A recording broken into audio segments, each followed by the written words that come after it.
आप सब लोगों को मेरा नमस्कार।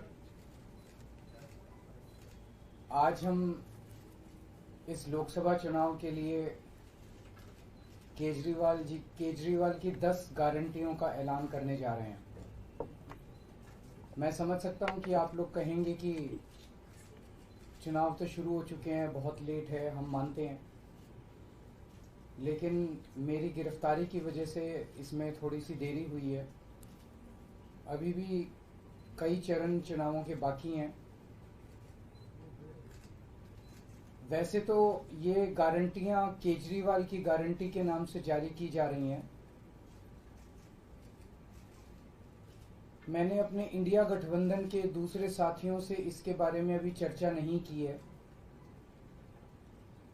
लेकिन जिस किस्म की गारंटी है, मेरा विश्वास है कि इंडिया गठबंधन के किसी भी सदस्य को इसके बारे में परेशानी नहीं होगी। लेकिन ये केजरीवाल की गारंटी है, तो मैं इसकी गारंटी लेता हूं कि मैं अब इंडिया गठबंधन की सरकार बनने के बाद इन सब गारंटियों को मैं अपने सभी साथियों से पूरी करवाऊंगा। ये जो गारंटी हैं 10, ये एक तरह से नए भारत का विजन है। इनमें कई ऐसे काम हैं जो पिछले 75 साल में हो जाने चाहिए थे, जो भी कारण रहे नहीं हो पाए। इनमें कई ऐसे काम हैं जिनके बिना कोई भी राष्ट्र शक्तिशाली नहीं बन सकता। मूलभूत काम है, किसी भी राष्ट्र की फाउंडेशन का काम है, नींव रखने का काम है। उसके बिना राष्ट्र आगे नहीं बढ़ सकता। उन कामों को युद्ध स्तर के ऊपर अगले 5 साल के अंदर पूरा किया जाएगा। इसमें वो गारंटियां हैं जो इस देश के लोगों को महंगाई और रोजगार से छुटकारा दिलाएंगी, उन लोगों को रिलीफ दिलवाएंगी। आजकल देश में मोदी की गारंटी की भी चर्चा चल रही है। मोदी जी की पुरानी गारंटियों के बारे में मैं थोड़ा सा नजर डालना चाहूंगा। जनता तय कर लेगी कि मोदी की गारंटी पे विश्वास करना है कि केजरीवाल की गारंटी पे विश्वास करना है। मोदी जी ने गारंटी दी थी 15 लाख रुपए हर एक के अकाउंट में जमा कराएंगे, वो उन्होंने नहीं कराए। मोदी जी ने गारंटी दी थी हर साल 2 करोड़ रोजगार तैयार किए जाएंगे, वो उन्होंने नहीं किए। मोदी जी ने गारंटी दी थी स्वामीनाथन रिपोर्ट लागू करके उसके हिसाब से किसानों को फसलों के दाम दिए जाएंगे, उन्होंने प्रधानमंत्री बनने के बाद इसको खारिज कर दिया कि मैं नहीं करूंगा। मोदी जी ने गारंटी दी थी कि 2022 तक किसानों की इनकम डबल हो जाएगी, वो नहीं की उन्होंने। मोदी जी ने गारंटी दी थी कि 2022 तक इस देश के हर घर के अंदर 24 घंटे बिजली का इंतजाम किया जाएगा। आज भी देश के कोने कोने तो छोड़िए, देश के कई शहरों के अंदर बिजली के लाले पड़े हुए हैं, बिजली के बड़े बड़े लंबे लंबे पावर कट लगते हैं। मोदी जी ने गारंटी दी थी कि 15 अगस्त 2022 तक साबरमती और बॉम्बे के बीच में बुलेट ट्रेन चालू की जाएगी। अभी तक बुलेट ट्रेन का दूर दूर तक कोई नामो निशान नहीं है। मोदी जी ने गारंटी दी थी 100 स्मार्ट सिटीज बनाई जाएंगी। अब तो शायद ये प्रोजेक्ट ही खत्म हो गया, कोई स्मार्ट सिटीज। इस तरह की ढेरों गारंटी दी थी जो कि कोई गारंटी पूरी नहीं हुई। इसके पहले जब जब चुनाव आए, केजरीवाल ने गारंटी दी थी दिल्ली में और पंजाब में बिजली मुफ्त करेंगे, हमने बिजली मुफ्त कर दी। हमने गारंटी दी थी बिजली 24 घंटे करेंगे, हमने बिजली 24 घंटे कर दी। हमने गारंटी दी थी शानदार स्कूल बनाएंगे, हमने बच्चों की शिक्षा के लिए शानदार स्कूल बनाए। हमने गारंटी दी थी मोहल्ला क्लिनिक बनाएंगे, हमने जितनी गारंटी दी थी सारी गारंटी पूरी की। तो एक तरफ है मोदी की गारंटी, एक तरफ है केजरीवाल की गारंटी। मोदी की गारंटी का हम देख चुके हैं कि मोदी की गारंटी यकीन करने का लायक नहीं है। और अब तो अगली साल चूंकि मोदी जी रिटायर होंगे, तो उनकी रिटायरमेंट के बाद मोदी की गारंटी कौन पूरी करेगा, इसका भी कोई वो नहीं है। और केजरीवाल की गारंटी, केजरीवाल यही है, कहीं नहीं जा रहा, तो केजरीवाल की गारंटी पूरी करने की गारंटी केजरीवाल लेता है। 10 गारंटी क्या है मैं एक एक करके बताता हूं। सबसे पहली गारंटी है, देश के अंदर 24 घंटे बिजली का इंतजाम करेंगे। कैसे करेंगे? हमारे देश में 3 लाख मेगावाट बिजली प्रोड्यूस करने की क्षमता है, कैपेसिटी है। देश की पीक डिमांड, गर्मियों के अंदर पीक डिमांड, देश की सबसे ज्यादा डिमांड होती है 2 लाख मेगावाट। तो आज हमारा देश जितनी बिजली पैदा कर रहा है, पैदा कर सकता है, जितनी डिमांड है उससे कहीं ज्यादा बिजली पैदा करने की हमारी क्षमता है। लेकिन मेरे घर के अंदर फिर भी पावर कट लग रहे हैं। क्यों? मैनेजमेंट खराब है। दिल्ली में भी यही हाल था, पंजाब में भी यही हाल था। बिजली तो थी लेकिन मैनेजमेंट खराब था। हमने मैनेजमेंट ठीक करके दिल्ली में भी 24 घंटे बिजली का इंतजाम किया, पंजाब में भी किया, देश में भी करके दिखा सकते हैं क्योंकि हमें एक्सपीरियंस है। देश के गरीब लोगों को बिजली मुफ्त दी जाएगी। दिल्ली में करके दिखाई, पंजाब में करके दिखाई, पूरे देश के अंदर फ्री कर सकते हैं। 1.25 लाख करोड़ रुपए का खर्चा आएगा। एक एक कैलकुलेशन करके लाया हूं मैं हवा में गारंटी नहीं देता। केजरीवाल की गारंटी एक ब्रांड है मार्केट के अंदर। अगर हम कुछ बोलते हैं तो वो पूरी करते हैं। तो 1.25 लाख करोड़ रुपए का खर्चा आएगा। 1.25 लाख करोड़ रुपए हम इंतजाम करेंगे। 1.25 लाख, उसके अंदर पूरे देश के गरीबों को 200 यूनिट बिजली मुफ्त मिल सकती है। आज भी हमारे देश के गरीब लोगों को ये बिजली की पहली गारंटी थी। दूसरी गारंटी है शिक्षा की। कोई भी देश तब तक तरक्की नहीं कर सकता जब तक उसके हर बच्चे को अच्छी शिक्षा का इंतजाम ना कर दिया जाए। अगर किसी देश के अंदर ढेरों लोग अनपढ़ हैं, अगर किसी देश के अंदर ज्यादा बच्चे, कई बच्चों को बिलो स्टैंडर्ड, सब क्वालिटी, गंदी बेकार शिक्षा मिलती है, वो देश कभी आगे नहीं बढ़ सकता। आज हमारे देश के अंदर सरकारी स्कूलों का बुरा हाल है। 10 लाख सरकारी स्कूलों के अंदर 18 करोड़ बच्चे पढ़ते हैं जिनका कोई भविष्य नहीं है। दिल्ली के अंदर हमने करके दिखाया, पंजाब के अंदर करके दिखाया। देश के सारे सरकारी स्कूलों को शानदार बनाएंगे, अच्छे बनाएंगे, प्राइवेट स्कूलों से भी बेहतर बनाएंगे। और इस देश के अंदर पैदा होने वाले हर बच्चे के लिए, चाहे वो अमीर का बच्चा हो चाहे गरीब का बच्चा हो, अच्छी, शानदार और फ्री शिक्षा का इंतजाम किया जाएगा। अगर आप अमीर हैं, अपने बच्चे को प्राइवेट में भेजना चाहते हैं, भेजिए। लेकिन आप अगर सरकारी स्कूल में अपने बच्चे को भेजते हैं तो प्राइवेट स्कूल से किसी 1% भी कम नहीं होगी उस शिक्षा की क्वालिटी। ऐसी शिक्षा का इंतजाम गांव-गांव के कोने-कोने, देश के कोने-कोने में अच्छी शिक्षा का इंतजाम करेंगे। दिल्ली में किया, पंजाब में किया, हमें करना आता है, हमारी नीयत है। हम ये काम आजादी के वक्त हो जाना चाहिए था लेकिन नहीं हुआ। देर आए दुरुस्त आए, आजादी के 75 साल बाद भी हो गया तो बहुत अच्छी बात है। इस काम को करने के लिए 5 लाख करोड़ रुपए लगेंगे। 2.5 लाख करोड़ रुपए केंद्र सरकार देगी, 2.5 लाख करोड़ रुपए राज्य सरकार देगी। हर साल 5 साल में हर साल 50,000 करोड़ रुपए का खर्चा आएगा केंद्र सरकार को। 50,000 करोड़ तो कुछ भी नहीं। अगर 50,000 करोड़ रुपए सालाना खर्चे में मेरे देश के बच्चा अगर 18 करोड़ बच्चों को अच्छी शिक्षा मिल जाए, इससे अच्छा और क्या हो सकता है। तीसरा, स्वास्थ्य। अगर मेरे देश की जनता स्वस्थ होगी, बीमारी नहीं होगी, तो देश तरक्की करेगा। पढ़ी लिखी जनता होगी, स्वस्थ जनता होगी, तो ये 140 करोड़ लोग ही तो इस देश को आगे ले जाएंगे। कोई एक प्रधानमंत्री थोड़ी देश को आगे ले जाता है, जनता आगे ले जाती है। तो सब लोगों को अच्छे इलाज का इंतजाम करेंगे। आज अगर किसी को के घर में कोई बीमार हो जाए, बड़ी बीमारी हो जाए, सरकारी अस्पतालों का बुरा हाल है पूरे देश के अंदर, और प्राइवेट वालों ने लूट मचा रखी है। पूरे देश में कोने कोने में, हर गांव में, हर मोहल्ले में मोहल्ला क्लिनिक खोला जाएगा। शानदार डिस्ट्रिक्ट हॉस्पिटल जितने, उनको मल्टी स्पेशलिटी बना के उनको शानदार प्राइवेट हॉस्पिटल्स की तर्ज पे बनाया जाएगा। और इस देश में पैदा होने वाले हर व्यक्ति का पूरा इलाज मुफ्त होगा। इंश्योरेंस के आधार पे नहीं होगा।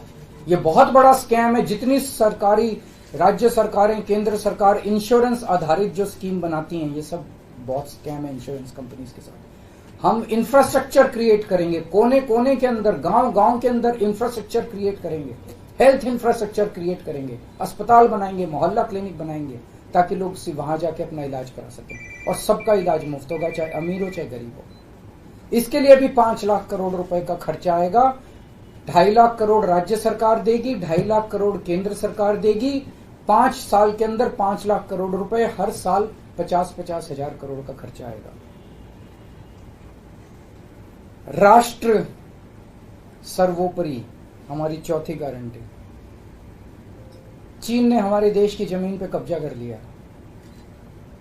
हमारी केंद्र सरकार से जब भी पूछा जाए वो कहते हैं कोई नहीं आया, कुछ नहीं हुआ। सब जानते हैं, पूरी दुनिया जानती है, सैटेलाइट का जमाना है, सबके पास तस्वीरें हैं कि किस तरह से चीन ने हमारी सरजमी के ऊपर घुस के और उसकी हमारी जमीन के ऊपर कब्जा कर लिया। झुठलाने से समस्या का समाधान नहीं होगा, लोगों से छुपाने से समस्या का समाधान नहीं होगा। हमारे देश की सेना के अंदर बहुत ताकत है। हमारे देश की सेना को एक बार इजाजत तो दीजिए, उसको स्वतंत्रता तो दीजिए काम करने की। वो देखिए आपको जीत के लाती है। तो हमारे देश की जितनी जमीन पे चाइना ने कब्जा किया हुआ है, उस जमीन को चाइना के कब्जे से छुड़वाएंगे। इसके लिए एक तरफ डिप्लोमेटिक लेवल पे एफर्ट्स किए जाएंगे और सेना को पूरी स्वतंत्रता दी जाएगी कि वो इसके बारे में जो कदम उठाना चाहे कदम उठा सकती है। सेना को आज जो रोका जा रहा है वो रोका नहीं जाएगा। आज हमारी ये अग्निवीर योजना जो है कि हमारे युवाओं को फौज में भर्ती करके 4 साल के बाद निकाल दिया जाता है। लोगों की एक ओनरशिप नहीं बनती। 4 साल के बाद अगर आप निकाल देंगे तो एक तरह से हम सेना को सबसे कटिंग एज लेवल के ऊपर हम कमजोर कर रहे हैं। ये अग्निवीर योजना सेना के लिए भी बहुत हानिकारक है और जो बच्चे युवा हमारे अग्निवीर बन के जा रहे हैं वो लोग भी बहुत त्रस्त हैं। अग्निवीर योजना को बंद किया जाएगा। जितने बच्चों को अभी तक अग्निवीर में शामिल किया जाए उनको पक्का डिक्लेयर किया जाएगा। उनको पक्का राष्ट्रीय सम्मान भी नहीं मिलता संस्कार के समय, तो उनको पक्का किया जाएगा, उनको पक्का डिक्लेयर किया जाएगा। और सेना के अंदर ये ठेकेदारी के ऊपर एक तरह से कच्चे में अग्निवीर तो कच्ची नौकरी हुई ना, कच्ची नौकरी ये बंद की जाएगी और वापस पक्के के अंदर बच्चों को लिया जाएगा। और सेना को ये अग्निवीर योजना लाए थे क्योंकि केंद्र सरकार का मानना था कि सेना के ऊपर उनकी तनख्वाह और उनकी पेंशन के ऊपर पैसा ज्यादा खर्च हो रहा है। सेना के ऊपर, उस देश की सुरक्षा के ऊपर जितना पैसा खर्च करने की जरूरत है उतना पैसा खर्च किया जाएगा। देश की सुरक्षा के साथ खिलवाड़ नहीं किया जा सकता। छठी गारंटी किसानों के लिए। किसानों को आप इज्जत की जिंदगी दे सकते हैं अगर आप उनको उनकी फसलों के पूरे दाम दे दें। किसान कोई भीख नहीं मांग रहा, किसान अपना हक मांग रहा है। किसान अपनी बारिश में, धूप में मेहनत करके और अपनी फसल उगाता है और उसके बाद जब उसको फसलों के पूरे दाम नहीं मिलते तब वो अपने ऋण नहीं चुका पाता, आत्महत्या करने के लिए मजबूर होता। अगर आप उसकी फसलों के दाम सुनिश्चित कर दें तो किसान को आपसे कोई फेवर नहीं चाहिए। स्वामीनाथन रिपोर्ट के आधार के ऊपर किसानों को उनकी फसलों के सभी फसलों के पूरे दाम एमएसपी के आधार पर पूरे दाम दिलवाए जाएंगे। 7वीं गारंटी, दिल्ली को पूर्ण राज्य का दर्जा दिलवाया जाएगा, जो दिल्ली वासियों को कई दशकों से दिल्ली के लोगों का हक है। बेरोजगारी, आज पूरे देश का युवा बेरोजगारी से त्रस्त है। इसके लिए हमने बहुत डिटेल्ड प्लानिंग की है। हमारे मंत्रियों ने, हमारी टीम ने बैठ के, सब लोगों ने बैठ के कि 1 साल के अंदर 2 करोड़ रोजगार का इंतजाम किया जाएगा ताकि हमारे युवकों को बेरोजगारी से निकाला जा सके। ये प्रोडक्टिव और इफेक्टिव एम्प्लॉयमेंट होगी। भ्रष्टाचार, बीजेपी की वॉशिंग मशीन को चौराहे के ऊपर खड़ा करके तोड़ा जाएगा। बीजेपी की वॉशिंग मशीन इस देश का भ्रष्टाचार का सबसे बड़ा कारण है। सबसे बड़ा सोर्स जो है वो बीजेपी की वॉशिंग मशीन है। ईमानदार लोगों को जेल भेजने और बेईमानों को संरक्षण देने की आज जो मौजूदा व्यवस्था है, इस व्यवस्था को समाप्त किया जाएगा। दिल्ली और पंजाब में जिस तरह से हमने भ्रष्टाचार पे दोनों लेवल पे, छोटे लेवल का भ्रष्टाचार और बड़े लेवल का भ्रष्टाचार, हमने जो वार किया है, उसी लेवल पे इफेक्टिव तरीके से पूरे देश को भ्रष्टाचार से निजात दिलवाई जाएगी। और 10वीं और आखिरी गारंटी व्यापारियों के लिए, अगर किसी देश के अंदर व्यापारी और उद्योगपति खुल के व्यापार नहीं कर सकते, अपने व्यापार को नहीं बढ़ा सकते, तो वो देश कभी तरक्की नहीं कर सकता। उस देश के अंदर कभी जॉब्स पैदा नहीं हो सकते। और ये डेटा बताता है कि पिछले 8-10 साल के अंदर इस देश के 12 लाख हाई नेटवर्थ इंडिविजुअल्स, बड़े बड़े अमीर लोग इस देश के अंदर व्यापार और उद्योग बंद करके विदेशों में चले गए हैं, क्योंकि इस देश के अंदर आतंक मचा रखा है सरकार, केंद्र सरकार ने, उन लोगों को डराने का, धमकाने का। जीएसटी को पीएमएलए से बाहर किया जाएगा, जीएसटी का सरलीकरण किया जाएगा, सारी प्रशासनिक और लीगल व्यवस्थाओं को सरलीकरण किया जाएगा और एक ऐसी व्यवस्था की जाएगी कि अगर इस देश के अंदर कोई सही तरीके से व्यापार करना चाहे तो वह व्यापार कर भी सकता है, उद्योग खोल भी सकता है, ज्यादा परमिशंस की जरूरत नहीं होगी और बड़े स्तर के ऊपर हम व्यापार को और उद्योग को, हमारा टारगेट चाइना को पीछे छोड़ना है, जो आज इस दुनिया के अंदर इसमें व्यापार में और उद्योग में और प्रोडक्शन में बहुत आगे है। हमारा कंपटीशन उनके साथ है। तो इसके लिए सभी व्यापारियों को, उद्योगपतियों को आगे बढ़ने का मौका दिया जाएगा। ये हम लोगों की 10 गारंटी है और मजबूत गारंटी है और मैं समझता हूं कि देश को इन सब उससे तरक्की मिलेगी। अगर आपके कोई प्रश्न आपने वॉशिंग मशीन वाली बात कही, तो क्या इसका मतलब है कि जो कार्रवाई हो रही है वैसी कार्रवाई आप लोग करेंगे? नहीं, हम कह रहे हैं वॉशिंग मशीन तोड़ेंगे। हम ये कह रहे हैं कि आज ईमानदार लोगों को पकड़ पकड़ के जेल भेजा जा रहा है, बेईमानों को वो अपनी पार्टी में शामिल करके संरक्षण देते हैं और उनको ईडी और सीबीआई के केस में, ये व्यवस्था बंद की जाएगी। जो असली बेईमान है, जिन्होंने असली में बेईमानी की है, उन लोगों को पकड़ा जाएगा। इस तरह से पॉलिटिकल तरीके से विक्टिमाइजेशन बंद किया जाएगा। प्रधानमंत्री की उम्र को लेकर जो बात की, उसमें गृह मंत्री का बयान है, उन्होंने कहा कि जो भाजपा के कानून में ऐसी बात नहीं लिखी हुई है और देश भर के लोग चाहते हैं उत्तर से दक्षिण तक की नरेंद्र मोदी। देखिए, कल मैंने बोला था कि मैंने क्या बोला था, 2014 में प्रधानमंत्री जी ने खुद ने कानून बनाया था, अपने नियम बनाए थे बीजेपी के लिए कि 75 साल की उम्र होने पे भारतीय जनता पार्टी के अंदर उनको कोई भारतीय जनता पार्टी अपने किसी भी नेता को किसी तरह की कोई जिम्मेदारी नहीं देगी और उनको रिटायर किया जाएगा। उस नियम के आधार पे आडवाणी जी को रिटायर किया गया, मुरली मनोहर जोशी जी को रिटायर किया गया, सुमित्रा महाजन जी को रिटायर किया गया, यशवंत सिन्हा जी को रिटायर किया गया, रीता बहुगुणा जोशी जी को रिटायर किया गया, संतोष गंगवार जी को, कई लोगों को रिटायर किया गया, यशवंत सिन्हा जी को रिटायर किया गया। तो कल जब मैंने कहा कि उस नियम के हिसाब से 17 सितंबर 2025 यानी कि अगले साल प्रधानमंत्री जी जब 75 साल के हो जाएंगे तो वो भी रिटायर हो जाएंगे। जब मैंने ऐसे कहा तो कल मैंने देखा कि बीजेपी के बहुत सारे नेताओं ने ये कहा कि वो नियम 75 साल वाला मोदी जी के ऊपर लागू नहीं होता। तो मैं समझता हूं कि जब भी ऐसा कुछ होता है, जब किसी पार्टी के सबसे बड़े नेता के ऊपर कोई टिप्पणी की जाती है तो जाहिर तौर पे उनकी पार्टी के लोग उनको उनके समर्थन में बोलते हैं। लेकिन मैं समझता हूं कि प्रधानमंत्री जी ने कुछ नहीं बोला अभी। उनकी पार्टी के नेता कह रहे हैं कि नहीं, हम उनको रिटायर नहीं होने देंगे, ये उनकी भावना है, उनके पार्टी के नेताओं की भावना है। प्रधानमंत्री जी ने जो नियम बनाया जिसके तहत आडवाणी जी को रिटायर किया गया, मैं समझता हूं कि प्रधानमंत्री जी किसी भी हालत में उस नियम को अपने ऊपर लागू होने से नहीं रोकेंगे। वो ऐसा नहीं कहेंगे कि उस जिस नियम में आडवाणी जी रिटायर हुआ मैं उस नियम पे अपने ऊपर नहीं, या तो प्रधानमंत्री जी कह दें कि वो नियम अब मेरे ऊपर लागू नहीं होगा, आडवाणी जी के लिए बनाया था वो, या तो वो कह दें। लेकिन मैं नहीं समझता कि प्रधानमंत्री जी ऐसा कहेंगे। तो जाहिर तौर पे बाकी नेता सारे सपोर्ट कर रहे हैं उनको, लेकिन प्रधानमंत्री जी तो रिटायर होंगे। वो ऐसा, मेरी गुजारिश ये है कि प्रधानमंत्री जी ये बता दें कि उनका सक्सेसर कौन होगा, नहीं तो आपस में मारकाट मचेगी उनके अंदर। दूसरी चीज, एक और चीज है, कल मैंने जो कहा कि वन लीडर वन नेशन का जो वन नेशन वन लीडर का जो उनका वो आइडिया चल रहा है, उसके तहत एक तरफ वो विपक्ष के सारे नेताओं को जेल भेज रहे हैं और अपनी सारी पार्टी के सारे नेताओं की राजनीति खत्म कर रहे हैं। शिवराज सिंह चौहान जी की, वसुंधरा राजे की, डॉक्टर रमन सिंह को राजनीति से गायब खत्म कर दिया, खट्टर साहब को कर दिया। और अब जब मैंने जनता से पूछा, सारी जनता बोली योगी जी का अगला नंबर है। तो कल इनकी पार्टी के सारे नेताओं ने मोदी जी के लिए तो कहा कि मोदी जी पे 75 साल वाला लागू नहीं होगा, लेकिन एक भी नेता ने ये नहीं कहा कि योगी जी को नहीं हटाया जाएगा।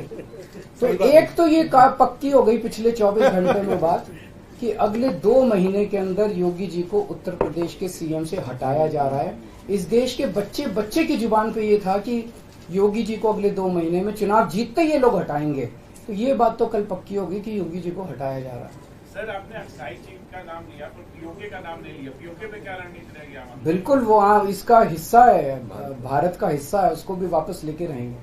आप पीएम की गारंटी के सापेक्ष अपनी गारंटी लाए हैं, आपने अपने कुलीग से भी बात नहीं की। सबसे बात करके लाया हूं मैं। जो इंडिया अलायंस है आपको नहीं, मैं सहमत हूं, मैं उसके लिए माफी मांगता हूं। मैं इंडिया अलायंस के सभी पार्टनर से, क्योंकि समय कम था, चुनाव आधा बीत चुका है, मैं माफी मांगता हूं उनसे। लेकिन मैं समझता हूं कि स्कूल खोलने पे, अस्पताल खोलने पे उनको आपत्ति नहीं होनी चाहिए और मैं समझता हूं उनसे जब मौका गारंटी है आपकी, तो क्या लगता है कि चुनाव बाद अगर इंडिया गठबंधन आता है तो आपकी पीएम पद के लिए ना, मैं पीएम पद में, लेकिन जो भी सरकार बनेगी उस सरकार से मैं करवा के लाऊंगा, मेरे पे भरोसा करो। Thank you. हाँ, एक गारंटी कर देते हैं।